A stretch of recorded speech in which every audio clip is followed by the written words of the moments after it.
Et avant qu'un homme se marie, il devrait réfléchir à ces choses, étudier la question. Un jeune homme m'a demandé l'autre jour, « Frère Branham, pensez-vous que je devrais épouser telle et telle jeune fille ?» J'ai dit, « Quelle importance a-t-elle pour vous ?» Il a répondu, « Oh là là, qu'est-ce que je l'aime !» J'ai dit, « Eh bien, si vous ne pouvez pas vivre sans elle, alors vous feriez mieux de l'épouser. Mais si vous pouvez vivre sans elle, vous feriez mieux de ne pas le faire. Mais si vous risquez d'en mourir, vous feriez mieux d'aller de l'avant et de vous marier. » Donc, ce que j'essayais de lui faire comprendre, c'était ceci. C'est que si vous l'aimez tellement, eh bien, en ce moment, avant d'être marié, tout est bien, tout est beau.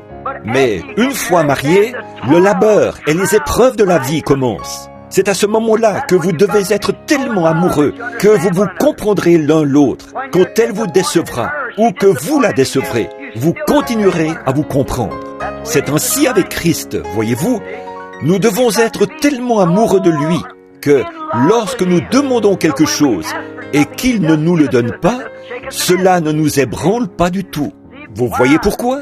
Et la seule manière pour vous de faire ceci, c'est de devenir participant de sa nature divine.